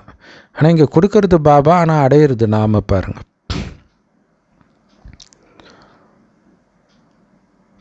ஸோ அந்த அளவிற்கு தூய்மை ஆக்குறேன்றார். அந்த தூய்மை ஆவறதுல தான் இருக்குது. நீங்கள் போகிற உலகத்தில் திடீர் மரணமே இருக்காது. நீங்கள் பாருங்களேன், எல்லா மதத்திலும் இறந்தவர்களை எழுப்பினார்கள்ன்ட்டு வரும். அப்படின்னா என்ன அர்த்தம்? அந்த மரணம் தான் ஒரு பெரிய பயத்தை கொடுக்குது. அந்த திடீர் மரணமே சொர்க்கத்தில் இருக்காது. சரியான நேரத்தில் உங்களுடைய ஆயுள் முடிந்த பிறகு அந்த உடலை நீங்கள் விடுவீங்க. ஸோ இந்த நாடகத்தின் ரகசியத்தை பாபா புரிய வைக்கிறாரு. ஸோ எப்படி ஒரு படத்தை புரிய வைக்கிறது ஈஸியோ அந்த மாதிரி தான் இந்த நாடகத்தை புரிய வைக்கிறதும் ரொம்ப ஈஸி. இப்போல்லாம் நிறைய நாடகங்களை உருவாக்குறாங்க. மனிதர்கள் அதை ரொம்ப ஆர்வமாக பார்க்குறாங்க. அது எல்லாமே எல்லைக்குட்பட்ட நாடகங்கள். இது எல்லைக்கு அப்பாற்பட்ட 5000 வருட நாடகம். இப்போ மாயின் பகட்டு ரொம்ப இருக்குது.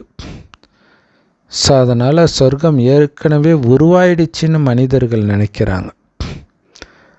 இதுக்கு முன்னாடிலாம் இவ்வளோ பெரிய பில்டிங்கெல்லாம் கிடையாது.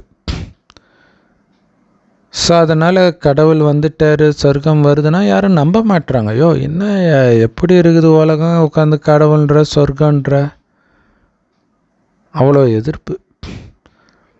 ஸோ கடவுள் சொர்க்கத்தை உருவாக்குறாரு. மாயா விடுவால, அவள் ஒரு சொர்க்கத்தை உருவாக்குறா.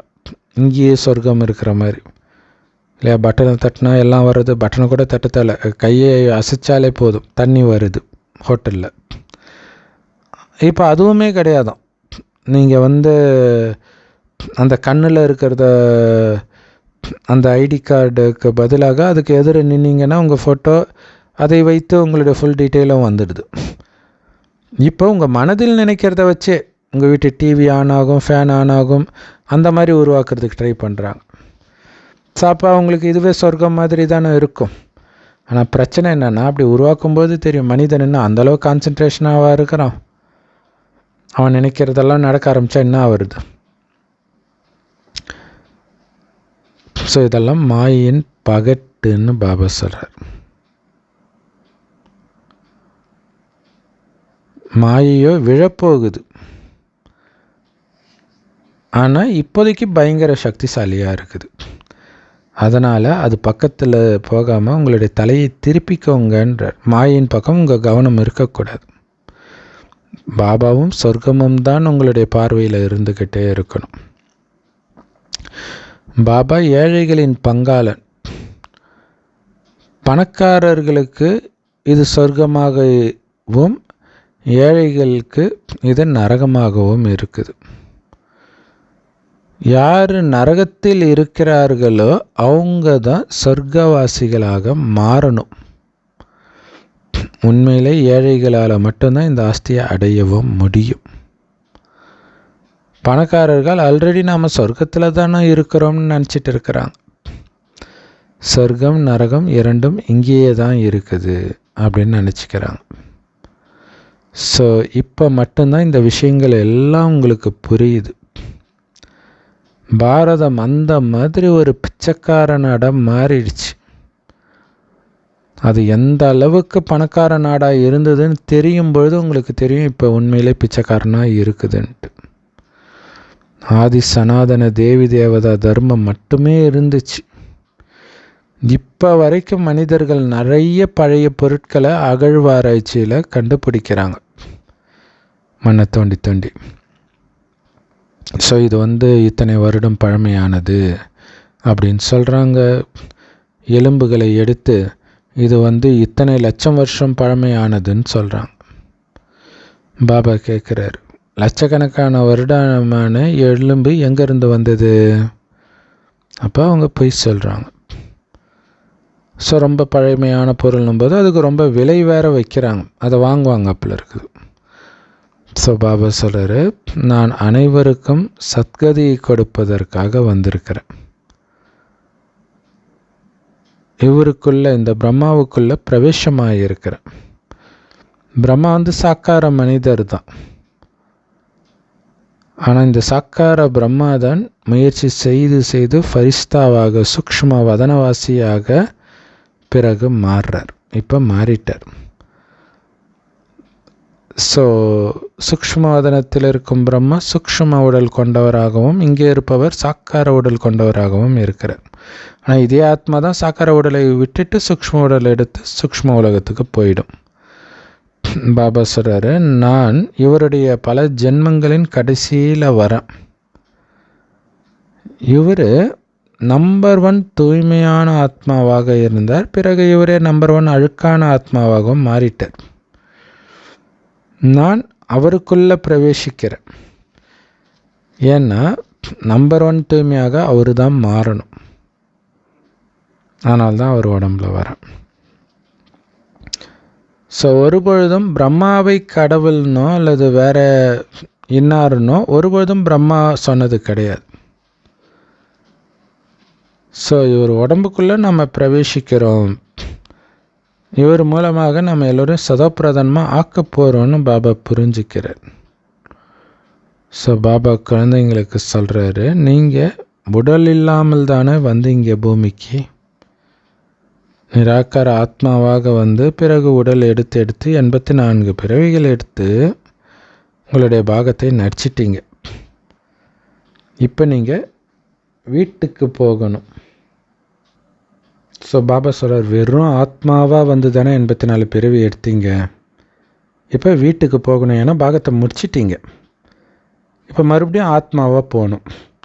அப்போ போக விடுமா உடம்பு? அதுக்கு தான் பாபா சொல்கிறார், அந்த தேக அகங்காரத்தை உடைச்சிட்டு வெளில வாங்கன்றார். சமசூப்பரில் ஜெயிலை உடைச்சிட்டு கிருஷ்ணர் பிறக்கும்போது ஜெயிலு கதவு தானாக திறந்து ஒரு வெளில வர்றார். அதை உடச்சிட்டு வர மாதிரி கணக்கு தான். ஸோ அப்போ அந்த தேகன்ற உணர்வு தான் அந்த ஜெயிலு. அதை உடைச்சிட்டு வெளியில் வரணும். நம்ம ஆத்ம உணர்வில் வரணும். அதுக்கு நினைவு யாத்திரையிலே இருக்கணும். நான் ஆத்மான்றது உங்கள் மைண்டில் ஓடிக்கிட்டே இருக்கணும். இன்னாலும் நடந்தாலும் எது பண்ணாலும். ஏன்னா நேற்று சொன்னார் பாருங்க, ஆத்மான்னு நினைக்காம பரமாத்மா நினைக்க முடியாதுன்னு சொல்லிட்டார். வேறு எந்த கஷ்டமும் கொடுக்கலையே பாபா. பக்தியில் எவ்வளோ கஷ்டப்படுறாங்க யோசிச்சு பாருங்க. அதாவது இருக்கிறதுலே சிம்பிளான பக்தி கூட அந்த அளவு கஷ்டம் கூட நமக்கு கிடையாது. இல்லை சின்ன அந்த கோயிலை விடுங்க, வீட்டிலே காலைல எழுந்திரிச்சு அப்படி விளக்கேற்றி வைக்கிறது, அந்த வேலை கூட நமக்கு கொடுக்கல. நீங்கள் பாட்டுக்கு நினைவு பண்ணிக்கிட்டே இருக்க வேண்டியது தான். உண்மையிலே நீங்கள் அதுதானே, ஆத்மா தானே. யார் இந்த ஞானத்தை கேட்டு தூய்மை ஆகிறாங்களோ அவங்க தான் உலகத்தின் எஜமானர் ஆக முடியும். ஸோ அப்படி உலகத்தின் எஜமானர், சொர்க்கத்தின் எஜமானர் ஆக்கிற ஸ்கூல் இது. நமக்கு சொல்லிக் கொடுக்குற இந்த தந்தை அகங்காரம்னா என்னன்னே தெரியாதவர். அதனால்தான் இந்த அழுக்கான உலகத்தில் வரார், அழுக்கான உடம்பில் வரார். பக்தி மார்க்கத்தில் எவ்வளோ அழகான தங்க கோயில்களை அவருக்கு கட்டுனீங்க. ஸோ இப்போ உங்களை நான் சொர்க்கத்திற்கே எஜமானராக்கிறேன். அதில் பாருங்கண்ணா, நம்ம அதாவது கோழியிலேருந்து முட்டை வந்ததா, முட்டையிலேருந்து கோழி வந்ததான்ற மாதிரி நாம் கோயில் கட்டினதுக்காக பாபா நம்மளை சொர்க்கத்தின் எஜமானர் ஆக்குறாரு. இல்லை சொர்க்கத்தின் எஜமானர் ஆக்குனதுக்காக நம்ம கோயில் கட்டணுமான்னு தெரியல இல்லையா? ஏன்னா அதையும் சொல்கிறார், அப்படிலாம் எனக்கு அழகான கோயிலை கட்டினீங்களே, இப்போ நான் உங்களை சொர்க்கத்தின் எஜமானர் ஆக்குறேன். அதனால் எனக்கு கோயில் கட்டினவங்க தான் இன்றைக்கி அழுக்காகிட்டீங்க, அதனால் அந்த அழுக்கான உடலில் தான் நான் வரேன். பிறகு பக்தி மார்க்கத்தில் என்னுடைய சித்திரத்தை சோமநாதர் ஆலயத்தில் வைக்கிறீங்க. அப்படியே தங்க வைர வைடூரியத்தினால கோயில் கட்டுறீங்க. ஏன்னா அவர் உங்களை உலகத்துக்கே எஜமானர் ஆக்குனார் அப்படின்னு உங்களுக்கு தெரியும்ன்றார். ஸோ அப்போ அதை ஞாபகம் இருக்கும் போல இருக்குது, அந்த மாதிரி நம்ம ஆக்கியிருப்போம் அந்த நேரம் கோயில் கட்டும் பொழுது. அதுக்கப்புறம் அப்படியே படிப்படியாக மறந்துடுவோம். ஸோ அதனால தான் நாம் அவருக்கு நன்றி செலுத்தும் விதமாக அவ்வளோ அற்புதமான கோயிலை கட்டுறோம். ஸோ அதனால தான் விழுந்து விழுந்து அவருக்கு கோயில் கட்டுறோம். நாம் நன்றி தெரிவிக்கும் விதமாக அவ்வளோ அபிஷேகம், அலங்காரம், ஏன்னா அவ்வளோ அவர் நமக்கு கொடுத்துருக்கிறார். ஸோ அனைத்தின் மகத்துவத்தை பாபா நமக்கு புரிய வைக்கிறார். பக்தி ஆரம்பத்தில் கலப்படமற்றதாக இருந்தது, பிறகு கலப்படம் உள்ளதாக மாறிடுது. மனிதர்கள் இப்போல்லாம் மனிதர்களையே வணங்க ஆரம்பிச்சிட்டாங்க. அதெல்லாம் ரொம்ப கொடுமை இல்லை? அப்படியே அவர் எனக்கு கடவுள் தான் அப்படின்ட்டு ஈஷா யோகா, பரம்பரமா விஷ்ணு, நித்யானந்தா, அதாவது இறந்த அந்த நித்யானந்தா அப்படியே கடவுள்னே நினச்சிட்டு இருக்கிறாங்க. பாருங்க, கங்கை கரையில் உட்காந்துக்கிட்டு தன்னைத்தானே சிவன் சொல்லிக்கிட்டு எத்தனை பேர் உட்காந்துட்டு இருக்கிறாங்க சிவோகம்ட்டு. தாய்மார்களும் அவங்களுக்கு போய் பாலபிஷேகம் பண்ணுறாங்க, பூஜை பண்ணுறாங்க. ஏன் இந்த பிரம்மா பாபாவே பண்ணியிருக்கிறார். ஏன்னா அவர் நம்பர் 1 பூஜாரி இல்லையா? எவ்வளோ பெரிய அற்புதம்! இது அற்புதமான உலகம், அற்புதம் நிறைந்த உலகம். ஸோ சொர்க்கம் எப்படி உருவாக்கப்படுது, நரகம் எப்படி உருவாக்கப்படுதுன்னு எல்லா ரகசியத்தையும் பாபா சொல்கிறார். இந்த ஞானம் எந்த வேதத்திலும் கிடையாது. அதில் இருக்கிறதெல்லாம் தத்துவ ஞானங்களே, பஞ்ச தத்துவத்தை பற்றிய ஞானம். இதுதான் ஆத்மாவை பற்றிய உண்மையான ஆன்மீக ஞானம். இதை ஆன்மீக தந்தை சிவபாபாவையும் குழந்தைகளாகிய உங்களையும் தவிர வேற யாரும் கொடுக்க முடியாது. பிராமணர்களாகிய உங்களை தவிர இந்த ஆன்மீக ஞானத்தை யாரும் பெறவும் முடியாது. இல்லை, நீங்கள் கொடுக்கறத யார் எடுப்பாங்கன்னா பிராமணர்கள் தான் எடுப்பாங்க. பிராமணன் ஆகாமல் உங்களால் தேவதை ஆக முடியாது. அப்படின்னும் பொழுது பிராமணன் ஆகிட்டீங்கன்னா டிக்கெட்டை வாங்கியாச்சுன்னு அர்த்தம் சொர்க்கத்துக்கு. அப்போ உங்களுக்கு எவ்வளோ சந்தோஷம் வேணும். எனக்கு கடவுளே நடத்துகிறார், ஸ்ரீகிருஷ்ணரில் அவரையே உருவாக்கிய சிவ தந்தையே நடத்துகிறாருன்னா எவ்வளவு சந்தோஷம் இருக்கணும் அப்படின்னு பாபா சொல்கிறார். ஸோ அப்படியே நிறைய ரகசியங்களை வெளிப்படுத்த அன்பான பாப்தாதாவுக்கு அன்பு நினைவுகள் மற்றும் காலை வணக்கம். பாப்தாதா சொல்கிறாங்க, இந்த மாயின் பகட்டிலேருந்து டக்குன்னு முகத்தை திருப்பிக்கணும் இல்லையா? அதில் மயங்கக்கூடாது. ஸோ இதை பார்க்கும்போது மன்னன் அப்படிங்கிற ஒரு படத்தில், ரஜினி படத்தில் சண்டிராணியே எனக்கு கப்பங்கட்டுனேன்னு ஒரு பாட்டு வரும். ஸோ அதில் ரொம்ப சூப்பராக இருக்குது இந்த ஞானம். அதில் ரஜினியை கட்டி போட்டுருவாங்க, விஜயசாந்தி சங்கிலியால் கட்டி போட்டிருப்பாங்க. அந்த அழகை வைத்து மயக்கிற மாதிரி டான்ஸ் ஆடுவாங்க விஜயசாந்தி. அப்படியே டக்குன்னு முகத்தை திருப்பிக்குவார் ரஜினி. ஸோ ஏன்னா இங்கே மயக்கிறது, இங்கே ஒரு பக்கம் மயக்கிறது தான் அங்கே கட்டி போடுறது, அதுதான் மாயை இல்லை? இங்கே மயங்கிறது அத்தனைக்கும் நீங்கள் கட்டி போடப்பட்டிருக்கிறீங்க. அதனால் அதுலேருந்து உங்கள் முகத்தை திருப்புங்கன்றார் ரஜினிகாந்த் மாதிரி. ஸோ இந்த சந்தோஷத்தில் மெய் சிலிர்க்கணும் நிரந்தரமாகன்ற. எந்த சந்தோஷத்தில்? இருக்கிறதுலே மிக உயர்ந்த மனிதனாக நான் மாறிட்டு இருக்கிறேன்ற சந்தோஷத்தில், சுயம் பகவானே எனக்கு ஞானத்தை சொல்லி கொடுத்துட்டு இருக்கிறாருன்ற சந்தோஷத்தில் நிரந்தரமாக மெய் சிலிர்க்கணும், நினச்சி மெய் சிலிர்க்கணுன்ற உள்ள முருகுதையா அப்படியே சொல்லுவாங்களா. ஸோ அப்படி அந்த மாதிரி உருகணும், அதை நினைத்து. மாயின் பக்கம் அந்த பகட்டு பக்கமே திரும்பக்கூடாது, இப்படி திருப்பிடுங்கன்றார். ஸோ இதை எங்கள் லௌகீக அம்மா சொல்லுவாங்க. ராமர் ராவணனை அழித்த பிறகு விபீஷ்ணர் ராஜா ஆகிறார் இல்லையா, விபீஷ்ணர் கூப்பிடுவாராம் எங்கள் இடத்துக்கு வாங்கன்ட்டு. அவர் வரலையாம். ஸோ அதுக்கு என்ன சொல்லுவாங்கன்னா, ராமரே போனாலும் மயங்கிடுவாராம் அந்த சொர்ண இலங்கை, தங்க இலங்கைக்கு போனால் அவ்வளோ பகட்டாக இருக்கும்ன்ட்டு. ஸோ அதனால தான் பாபா சொல்கிறார், முகத்தை திருப்பிக்கோங்க, அந்த பக்கமே பார்க்க கூட செய்யாதீங்கன்றார். ஸோ ஒட்டுமொத்த உலகத்தின் ராஜ்ய பாக்கியம் உங்களுக்கு கிடைக்கணும் அப்படின்னா நீங்கள் தூய்மையானால் போதும், வேறு எதுவும் தேவையில்லை இல்லையா. Love you Baba. இப்போ கும்பமேளாவில் அந்த கங்கை யமுனை கலக்கிற இடத்துல நடக்குது இல்லையா, பிரயாகராஜில். அப்போ 45 நாள் அங்கே இருக்கிறாங்க, 45 நாள் அங்கே குளிக்க போகிறாங்க.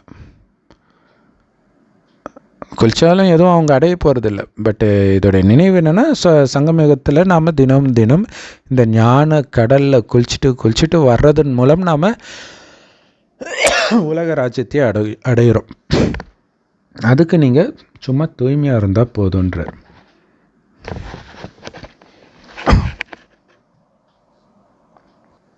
ஸோ உலக ராஜ்ய பாக்கியத்தை அடையிறதுக்கு நீங்கள் தூய்மையானால் போதும், வேறு எதுவும் பண்ண சொல்லல பாபா எப்படி சம்பூர்ண நிரகங்காரியாக இருக்கிறாரோ, இந்த அழுக்கான உலகத்தில் அழுக்கான உடலில் வரார். அதே மாதிரி நீங்களும் பாபா மாதிரி நிரகங்காரியாகி சேவை செய்யணும். நான் எப்படி அங்கே போவேன், அந்த கிராமத்துக்கு எப்படி போவேன், இது எப்படி போவேன், எல்லா இடத்துக்கும் போய் சேவை செய்யணும். உங்கள் சகோதர ஆத்மாக்கள் எங்கே மாட்டிக்கிட்டு இருக்கிறாங்கன்னு உங்களுக்கு தெரியாது. உங்கள் மகள் விபச்சார விடுதியில் மாட்டிக்கிட்டான்னா, ஐயோ அந்த இடத்துக்கு நான் எப்படி போகிறது அப்படின்ட்டு இருப்பீங்களா? போய் காப்பாற்றுறதுக்கு முயற்சி பண்ண மாட்டீங்க. ஸோ அந்த மாதிரி தான் நம்முடைய சகோதரர்கள் ஒவ்வொரு இடத்துலையும் மாட்டிக்கிட்டு இருக்கிறாங்க. ஸோ அவங்கள காப்பாற்ற வேண்டியது நம்முடைய கடமை. அது நம்முடைய குடும்பம்னு நினைக்கும் பொழுது தான் அது தோணும். செம பவர்ஃபுல்லான வர்தானம் ஸ்லோகன் பாபா சொல்கிறாங்க.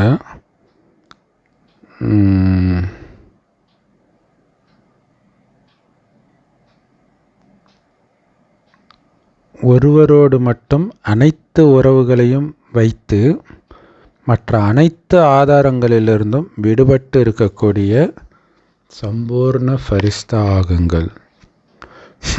அதுக்கு விளக்கம் பாபா சொல்கிறாரு. ஒரு பொருளை நீங்கள் நல்லா சமைக்கிறீங்க அப்படின்னா, அது தயாரானது எப்போ தெரியும்னா, அந்த பாத்திரத்துலேருந்து அந்த பொருள் விலக ஆரம்பிக்கும் அப்படின்னு சொல்கிறார். ஸோ மெயினாக தோசைக்கு அப்படி சொல்லலாம் இல்லையா. தோசை ரெடி ஆகிடுச்சான்றதை அதை அந்த கரண்டியை விட்டு பார்க்கும்போது அப்படியே மேலே வருதுன்னா அது ரெடி ஆகிடுச்சி, வெந்துடுச்சு அந்த சைடு அப்படின்னு நம்ம புரிஞ்சுக்குவோம். அதே மாதிரி தான் நீங்கள் எந்த அளவுக்கு சம்பூர்ண நிலைக்கு பக்கத்தில் வரீங்களோ அந்த அளவுக்கு நீங்கள் மற்றவங்க கிட்டேருந்து அப்படியே விலகிடுவீங்க. எப்படி அது பாத்திரத்துலேருந்து தோசை விலகுதோ ரெடியான உடனே, அதே மாதிரி நீங்கள் சம்பூர்ண நிலைக்கு பக்கத்தில் வந்தீங்கன்னா தானாகவே மற்றவர்கள்கிட்டேருந்து விலகுவீங்கன்றார். அப்போ அது அந்த சம்பூர்ண நிலை எப்படி எடுத்துகிட்டு வர்றது? அப்போ விலகிறது ஒரு அடையாளமாக தெரியுது, பட் எப்படி எடுத்துகிட்டு வர்றது அப்படின்னா, ஒரு பாபாவோட மட்டும் அனைத்து உறவையும் வைக்க மற்ற உறவுகளிலிருந்து புத்தி விலக ஆரம்பிச்சிடும். ஸோ உள்ளுணர்வின் மூலமாக எல்லா பந்தனத்திலிருந்தும் நீங்கள் எப்போ விடுபடுறீங்களோ, அதாவது யாரு மேலேயும் எந்த விதமான பற்றும் இல்லாமல் எப்போ இருக்கிறீங்களோ அப்போ தான் நீங்கள் சம்பூர்ண ஃபரிஸ்தா ஆக முடியும். தனிப்பட்ட என்னுடையவர்கள் இவர்கள்ன்ற அந்த உணர்வே இருக்கக்கூடாது. அப்போ தான் நீங்கள் எல்லோருக்கும் சக்தி கொடுக்க முடியும் இல்லை. விருப்பு வெறுப்பு எதுவுமே இருக்கக்கூடாது. உங்களுக்கு பயங்கர துரோகம் செஞ்சவனுக்கும் அன்பாக உங்களால் சக்தி கொடுக்க முடியணும் இல்லையா. இப்போ உங்களுக்கு யாரெல்லாம் எதிரின்னு நினைக்கிறீங்களோ அவங்க கண்டிப்பாக உங்ககிட்ட தான் வருவாங்க, சக்தி வாங்க. ஸோ அந்த நேரம் நீங்கள் பக்காவாக ஆகணும். அதன் மூலமாக தான் அவங்கள உங்கள் காலில் விழ வைப்பீங்க, உங்கள் பக்தர்கள் ஆக்குவீங்க. அதற்கான வாய்ப்பு அது. ஸோ அதனால் யார் மேலேயும் விருப்பு வெறுப்பு பற்று எதுவுமே இருக்கக்கூடாது. அப்போ தான் நீங்கள் ஃபரிஸ்தா ஆக முடியும், சம்பூர்ண ஃபரிஸ்தா ஆக முடியுன்ற. ஸோ அதுக்கு என்ன பண்ணணும்? ஒரு பாபாவோடு மட்டும் புத்தி சதா இணைஞ்சிருக்கணும். அதுதான் நம்மளுடைய லட்சியமே. எல்லா உறவுகளும் அவர் ஒருவரிடம் மட்டுமே வைப்பது. இதன் மூலமாக அந்த சம்பூர்ண ஃபரிஸ்தான்ற இலக்கை அடையிறது ரொம்ப சமீபமாக உங்களுக்கு அனுபவமாகும். இல்லை, ஒருவரோட மட்டும் அனைத்து உறவையும் வைக்க சம்பூர்ண ஃபரிஸ்தா ஆகிறது உங்களுக்கு தெரிய ஆரம்பிக்கும். உங்கள் மனம் வெளியில் அலையிறது நின்றுடும் இல்லையா? ஸோ பாபாவோடு மட்டுமே புத்தி இணைஞ்சிட்ருக்கும். வெளி உலக கவர்ச்சிகள் உங்களை பிடிச்சி இருக்காது. ஸோ அதை உள்ள வேற சொல்லியிருக்கிறார்ல, முகத்தை திருப்பிடுங்கம்மா என் கவர்ச்சிக்கிட்ட இருந்துன்னு சொல்கிறார். ஸ்லோகன் பாபா சொல்கிறாரு, அன்பு என்ன மாதிரி காந்தம்னா, உங்களை நிந்தனை செய்தவர்களே உங்களுக்கு நெருக்கத்தில் எடுத்துகிட்டு வந்துடும். அவர்களுக்கும் நீங்கள் அன்பை காட்டும்போது, இல்லை உங்களை யாரெல்லாம் தப்பாக பேசுகிறாங்களோ அவங்கக்கிட்டே நீங்கள் அன்பாக நடந்துக்கும்போது அது காந்தம் மாதிரி வேலை செய்யுன்றார். செம சூப்பர் ஸ்லோகன் இல்லையா? ஸோ இன்றைய மனசா சேவை பாபா சொல்கிறாரு, உங்களுடைய மனதின் மூலமாக நீங்கள் சேவை செய்யணும் அப்படின்னா உங்கள் மனம் புத்தியில் வீண் எண்ணங்களே இருக்கக்கூடாது கொஞ்சம் கூட. அது சகஜமாகவே மன்மனாபவ மந்திரத்தில் நிலைச்சி இருக்கணுன்றார். சகஜ ஸ்வரூபமாக இருக்கணும் மன்மனாபவ மந்திரம் அப்படின்னு அர்த்தம். தானாகவே அது பாபா நினைவிலேயே இருந்துட்டு இருக்கணும். ஸோ அந்த மாதிரி உயர்ந்த மனதை கொண்ட உயர்ந்த ஆத்மாக்கள், அவர்களுக்குத்தான் சக்திசாலியான எண்ணங்கள் இருக்கும், சுப பாவனையும் சுப விருப்பமும் இருக்கும். அவர்களால் மட்டும்தான் மனதினால் மற்றவர்களுக்கு சக்தி கொடுக்கிற சேவை செய்ய முடியும் இல்லையா? ஒன்று பாபா கிட்டேயே புத்தி இணைஞ்சு இருக்கணும், இன்னொன்று வீண் எண்ணமே உள்ளே வரக்கூடாது. அப்படி இருக்கிறவர்களால் தான் மனசா சேவை பண்ண முடியும். அதுக்கு நீங்கள் எப்போவுமே பாபா நினைவிலே இருக்கும்போது தான் அந்த நிலையை அடைய முடியும். Om Shanti. Some powerful murli. Love you Bap Dada. Thank you Bap Dada. குஷியாக இருங்க, குளிர்ச்சியாக இருங்க.